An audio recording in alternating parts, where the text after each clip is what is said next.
Israel abrió un nuevo frente de conflicto, esta vez con Líbano y con el grupo extremista Hezbollah. Y detrás de este conflicto está el Mossad.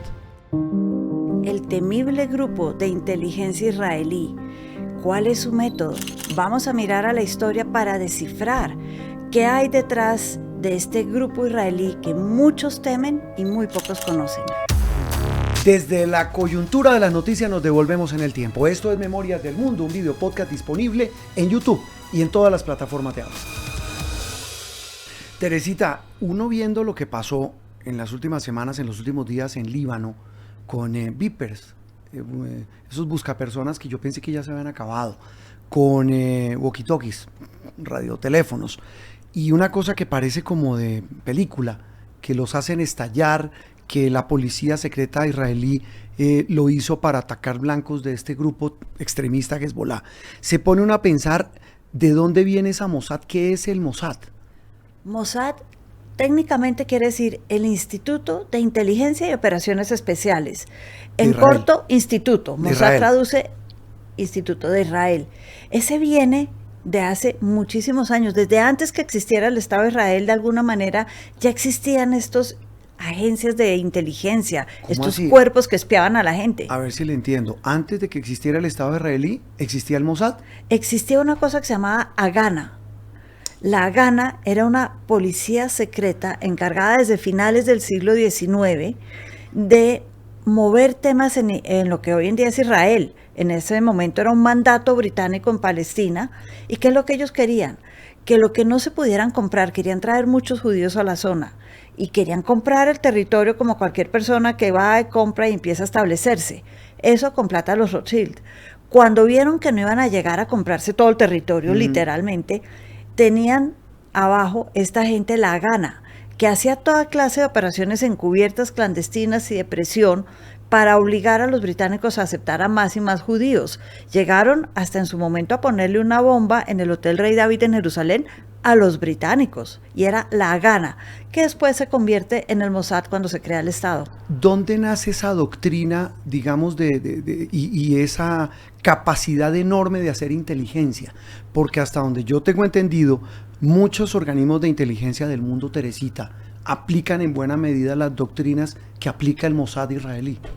Sí, esto nace de la idea de proteger al Estado de Israel sin límites. Es decir, ellos no creen que debe haber límites. El primer director del Mossad, hace muchos años, año 49, dijo: cuando una agencia de inteligencia empieza a seguir las leyes y a regirse por el derecho internacional, deja de ser una agencia de inteligencia. Por eso hacen cosas como lo del beeper, como lo de los walkie-talkies, que pues son operaciones encubiertas, no legales, podría uno decirlo, pero efectivas para ellos.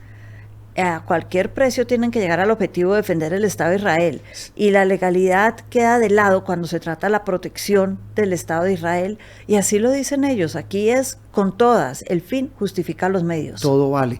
Teresita, recordemos algunos de los golpes más grandes que el Mossad ha dado a lo largo de la historia. O sea, que uno dice, como usted señala, incluso es más antiguo que el mismo Estado israelí, pero entiendo que han hecho unos golpes, repito, que hoy son motivo de culto para quienes son expertos y amantes del tema de la inteligencia en el mundo.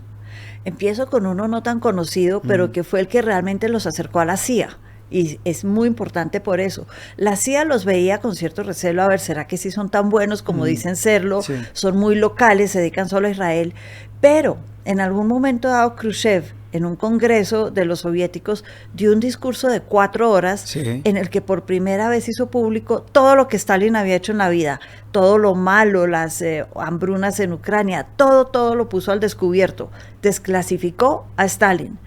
Y Occidente se enteró de esto, dijo: yo quiero el discurso, yo quiero el discurso, yo quiero el discurso. ¿Y cómo lo desclasificó? ¿Cómo lograron infiltrar a Stalin? La Mossad. ¿Pero cómo? Un espía en Polonia empezó a salir con una niña en Polonia que tenía como tarea escribir y traducir los discursos de Khrushchev.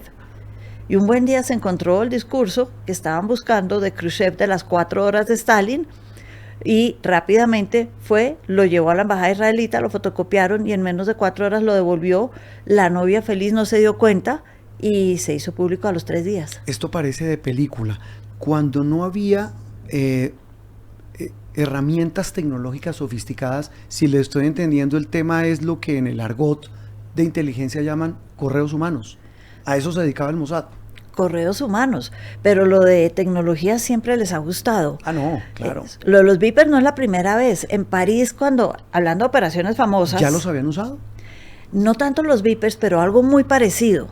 Hablando de esas operaciones famosas, cuando quisieron castigar a todos aquellos del Septiembre Negro, los que hicieron el atentado a los atletas israelitas en Múnich en los Juegos Olímpicos del 72, por ejemplo, a uno de ellos en París, esperaron a que su señora y su hija salieran del apartamento y luego hicieron una llamada telefónica y cuando contestó el teléfono explotó. Es decir, son expertos en equipos de comunicaciones y detonadores, si le estoy entendiendo. Totalmente. Otro golpe importante, devolviéndonos en el tiempo, fue la persecución a los nazis que fueron después juzgados y responsabilizados del holocausto del que fueron víctimas los judíos. El más famoso de todos es Adolf Eichmann. Ahí entiendo que el Mossad fue fundamental. Totalmente. ¿Qué hicieron? Él estaba en Argentina y el padre de una niña que empezó a salir con él, que había estado en un campo de concentración en Auschwitz, lo reconoció y mandó toda la información a la embajada israelita, que mandaron gente a hacer reconocimiento, decidieron que sí era, y fue toda una operación. Lo siguieron, lo secuestraron, lo tuvieron 10 días secuestrado en Argentina, sacando la información, verificando que fuera él, que no se estuvieran equivocando. Lo capturan y no al instante dicen es él. Hay que esperar primero y verificar. Verificaron, estaban muy seguros. Lo tuvieron 10 días sacando la información y luego lo subieron a un avión israelita que llegó supuestamente con una delegación de alto nivel a Argentina. Entonces no le hacían todos esos chequeos de seguridad al avión porque era para visita del gobierno. Lo subieron drogado, que parecía que estuviera borracho, con uniforme de tripulación, y dijeron, no, este se fue de fiesta ayer y mire cómo quedó. Le habían traído desde Israel papeles con la foto de él ya lista, pasaporte, todo. Pasaron, lo subieron al avión y dijeron, bueno, tenemos un vuelo largo, se recuperará para la segunda parte del vuelo. Fue lo que le dijeron a los argentinos. Uno podría decir que, escuchándolo a usted, que eso parece el libreto de una película o de un libro de estos de espionaje, es que no dejan nada al azar los del Mossad. Nada, son tremendamente operativos, son muy pacientes. Calculadores. En esa hay paciencia, pero si nos venimos a una mucho más reciente, se dice que están detrás de la muerte de Haniyeh, uno de los 3 grandes líderes de Hamas, precisamente en este momento, que lo mataron en Irán, en Teherán, en una casa cuando él fue a la posesión del nuevo presidente. Primero, la muerte del presidente anterior, ese sí se cree que fue totalmente casualidad, un helicóptero que se cae por mal tiempo. Pero, ¿cuándo iba a ir Haniyeh a Teherán y cuándo se iba a quedar en esa casa de varias que tiene? Fue cuestión de paciencia. Pusieron debajo de la cama que solía usar un artefacto, se infiltraron a través de una señora que se hizo pasar por persa en un país que odia a los israelitas. Y fue cuestión de paciencia, método y cálculo hasta que llegó el día que era. Teresita, ¿hay algún registro en la historia de la que usted escudriña que indique que el Mossad presta servicios a otros países en estas labores de inteligencia? Muchos. ¿En cuáles casos? Les ayudan mucho con papeles, a Estados Unidos muchísimo, les ayuda con información. En América Latina también ha operado, por ejemplo. ¿También? Aquí también y sobre todo en Argentina. ¿Por qué ese nexo de Argentina con Israel y con el Mossad? Así como llegaron muchos, como decíamos, como Eichmann, muchos nazis, al final de la guerra, Argentina, Perón, le dijo no solamente a los nazis, le dijo a los judíos, ustedes también, bienvenidos acá, inviertan acá, estaba buscando toda esa inversión judía. Entonces les dijo, las puertas están abiertas para ustedes. Y de la misma manera le fue diciendo a los nazis, pues aquí también van a estar a salvo y traigan sus fortunas. Yo no sé bien si estaba buscando la fortuna de ambas partes o si estaba tratando de jugar al equilibrio. Yo creo que estaba buscando la fortuna de ambas partes. Así, en un conflicto siempre hay 2 visiones, siempre hay 2 caras. Y en el caso del Mossad, así como muchos ven con admiración todo eso que usted nos cuenta, Teresita, hay otros que dicen que es sanguinario, que sus integrantes no tienen sino agua de batería por las venas. ¿Están así? ¿Son implacables como dicen ser? ¿O como se les conoce? La palabra que yo usaría, Juan Roberto, son tenebrosos. tenebrosos, o sea, Sí. capaces de hacer cualquier cosa. Calculadores, muy inteligentes, sí. Pero cuando les toca actuar son tenebrosos. Estamos hablando de una inteligencia que entiendo también, y en la historia, qué tanto el Mossad ha nutrido a organismos de inteligencia en el mundo. Con todo esto, este listado de metodología calculadora, organizada, paciente, con tecnología, qué tanto han hecho escuela en el mundo.